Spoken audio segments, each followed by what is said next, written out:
सबको इंतजार था कि इस साल बिहार को कोई नया सीएम मिलेगा, हो सकता है कि वो बिहार की किस्मत बदल दे।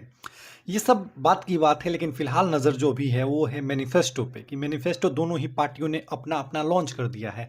वो इंडिया गठबंधन हो गया और उसके अलावा एनडीए जो कि वहाँ पे सरकार भी उसी की है। इन दोनों ने अपना जो मैनिफेस्टो है वो घोषित कर दिया है। सबसे पहले महागठबंधन ने किया था, देन उसके बाद अब जो है एनडीए यानी कि नीतीश कुमार बीजेपी की जो कायरेंस वाली जो एक गठबंधन है उसने भी अपना मैनिफेस्टो जारी कर दिया है और बता दिया है कि अगर वो सरकार में आते हैं तो वो क्या करेंगे ऐसा जिसकी वजह से लोग उनको वोट दें।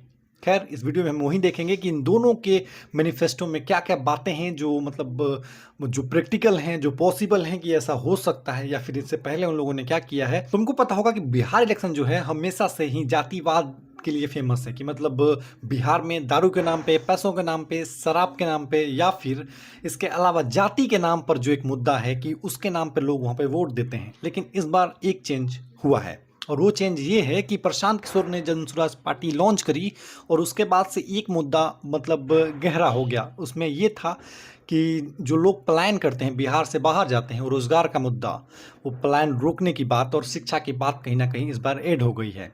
और इसका सीधा सीधा असर जब तुम इन दोनों पार्टियों का मैनिफेस्टो देखोगे तो तुम्हें पता चलेगा। जहां एक तरफ सरकारी नौकरी हर घर में देने का वादा तेजस्वी यादव अपने मैनिफेस्टो में करते हैं, कहते हैं कि भैया हम तो हर एक घर में सरकारी नौकरी दिलाएंगे, देंगे।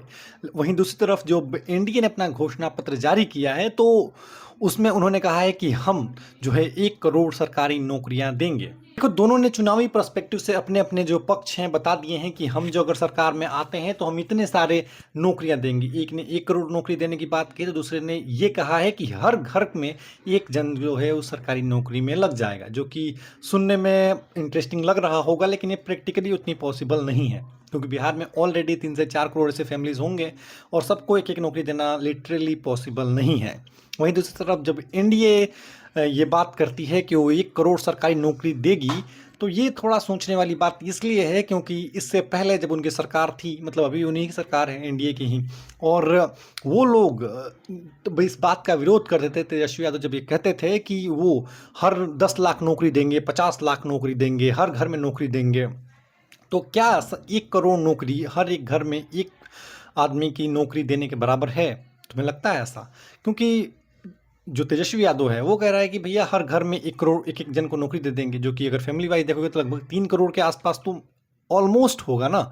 वहीं जो एनडीए सरकार है वो करे कि 1 करोड़ नौकरी दे देंगे, तो ये भी कैसे पॉसिबल है? कहाँ से पैसे आएंगे इसके लिए? जो तेजस्वी को चलो बोल सकते हो कि तुम उस सरकार में आना चाहता है इसलिए झूठे वादे कर रहे हो, लेकिन एनडीए सरकार जो कि मतलब लगातार इस चीज़ का विरोध कर रही थी, बोल रही थी कि इतना तो पॉसिबल ही नहीं है कि हर घर में तुम सरकारी नौकरी दे दो, तो फिर तुमने अपने मैनिफेस्टो में इस बात को क्यों रखा है? अब ये तो हो गई बात रोजगार की, लेकिन इसके अलावा एक मुद्दा और है, वो है स्वास्थ्य। तुम्हें पता होगा कि बिहार में जो सरकारी अस्पताल है उनकी स्थिति कितनी खराब है, और इसी बीच अब पार्टियों ने एक और नया तिकड़म निकाला है और कहा है कि इस बार अगर हम सरकार में आते हैं तो मुफ्त का इलाज देंगे। जहां एनडीए कहती है कि हम 5 लाख तक का मुफ्त इलाज देंगे, वहीं जो तेजस्वी यादव की गवर्नमेंट मतलब उनकी गठबंधन जो है वो कहती है कि हम 25 लाख तक का मुफ्त इलाज देंगे, मतलब सरकारी अस्पताल में।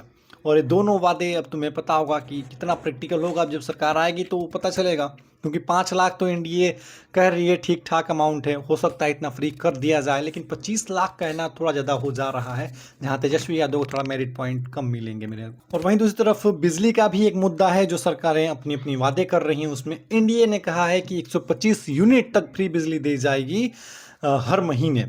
मतलब अगर उनकी सरकार फिर से आती है तो 125 यूनिट आपको बिजली फ्री मिल सकती है।